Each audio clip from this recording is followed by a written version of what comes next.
Are you gonna sell out and be, oh, I'm this dumb old Negro, hey, and then when the camera's off, damn, I don't want to do that shit. Or be who you are in front of the camera, off the camera.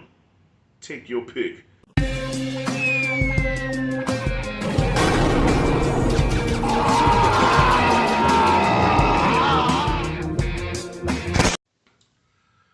Whew.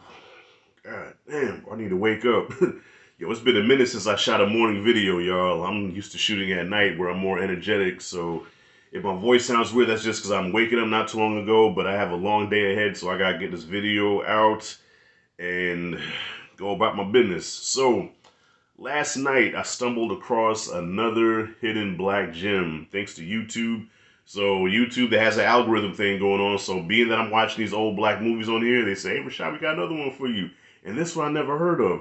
Alright. So the one I watched last night, this is called Minstrel, man. And this is a made for TV joint. And it's sad because I didn't realize this until I did some research on the film. I'm like, damn, I never heard this one at all. And I tried to look up some information about it. Yeah, it was made for TV, 1977.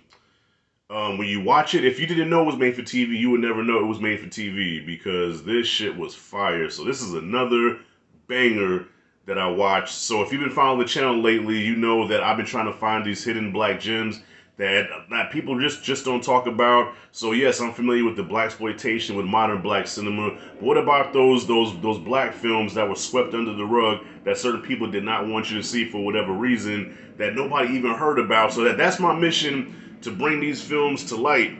Alright, and this is another one, another banger. So Minstrel Man stars Glenn Turman, who you know him from Cooley High and the very underrated JD's Revenge. So he's back in this one as a minstrel show performer.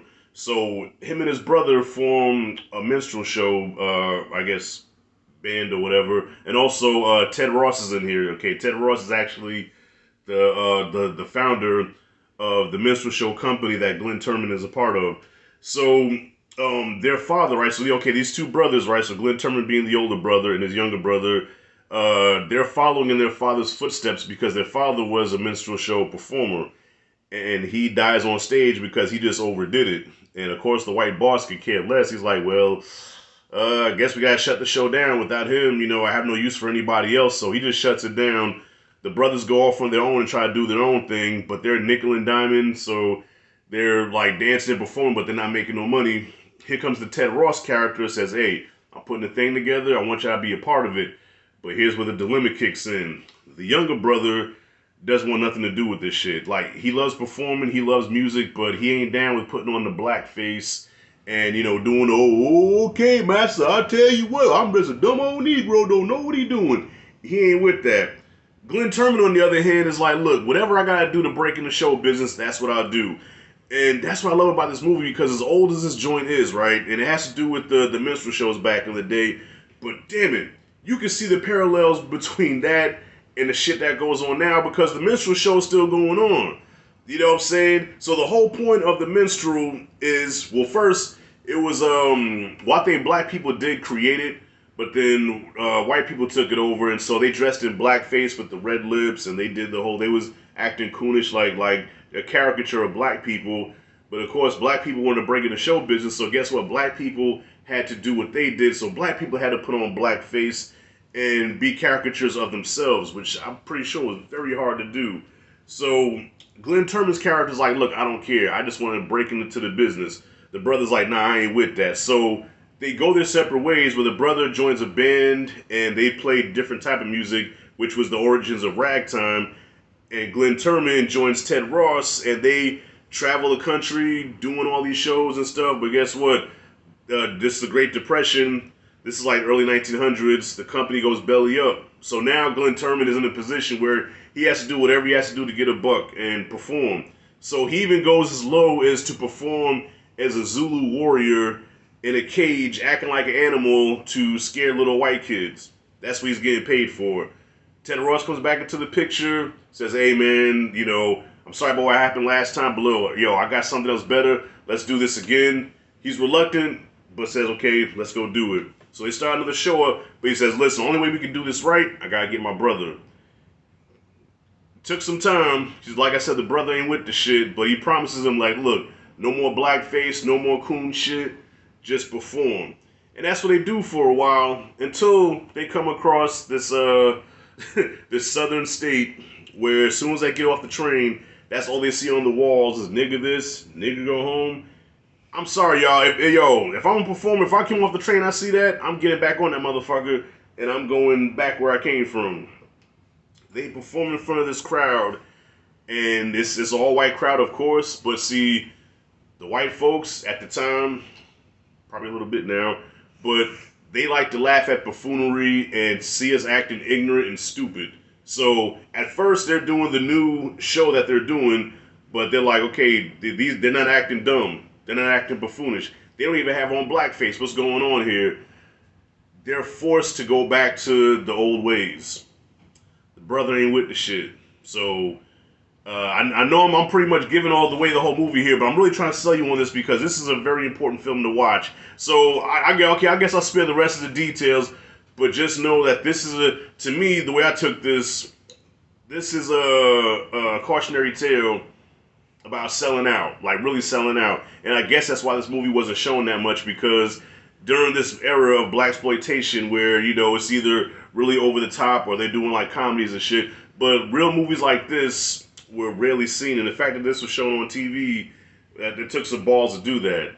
So it just shows the difference of, okay, is it more important to keep your integrity, to have your pride, and do what you want to do on your own terms, or succumb to the pressures of, okay, this is what they want to see, this is what I have to give them, this is what's making the most money, and I don't want to do this, this is not who I am, but you know what, for the sake of being in the business, I have to do this.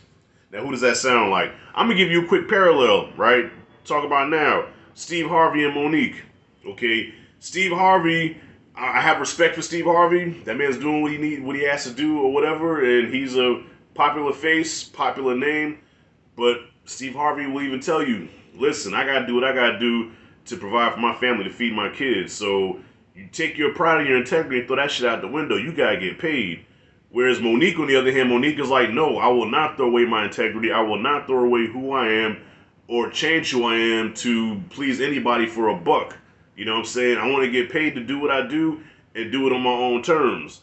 And if you remember, if you watch Steve Harvey's show, he actually had Monique on the show and was telling her in front of the world, like, look, sometimes you got to tap dance and smile to do what you got to do. Monique said, hey, I ain't doing that. That's this movie. Are you going to sell out and be, you know, oh, I'm this dumb old Negro, hey. And then when the camera's off, damn, I don't want to do that shit. Or be who you are in front of the camera, off the camera. Take your pick. Alright. So this joint was fire. Glenn Turman killed it.